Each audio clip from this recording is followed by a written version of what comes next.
In previous shorts videos, I have repeatedly presented historical sources that allow us to reconstruct, for example, the technical design of the Fokker triplane. I have also explained and demonstrated, using sources, how aircraft were subjected to a thorough inspection process by the German Army Air Service. I have also shown the extent to which misinformation in literature has found its way into the collective consciousness of those interested in aviation.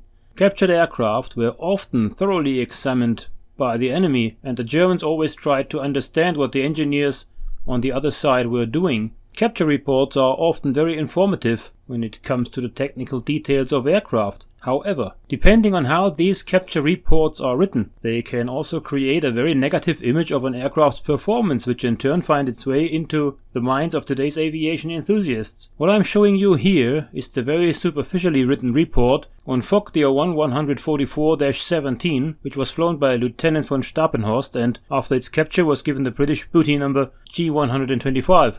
I would like to briefly illustrate how arrogantly, condescendingly and without any expertise the triplane was assessed here, and is now quoted by many as being factually and substantively correct. The short passage from the text.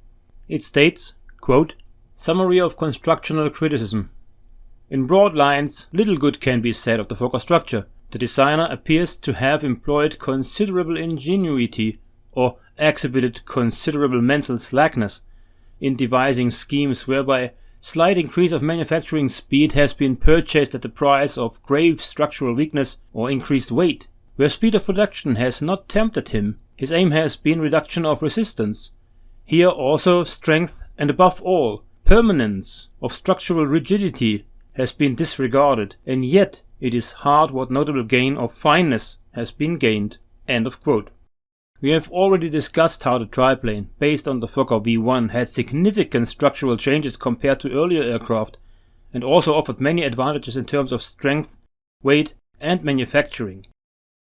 The above text is therefore not only subjective but also technically incorrect.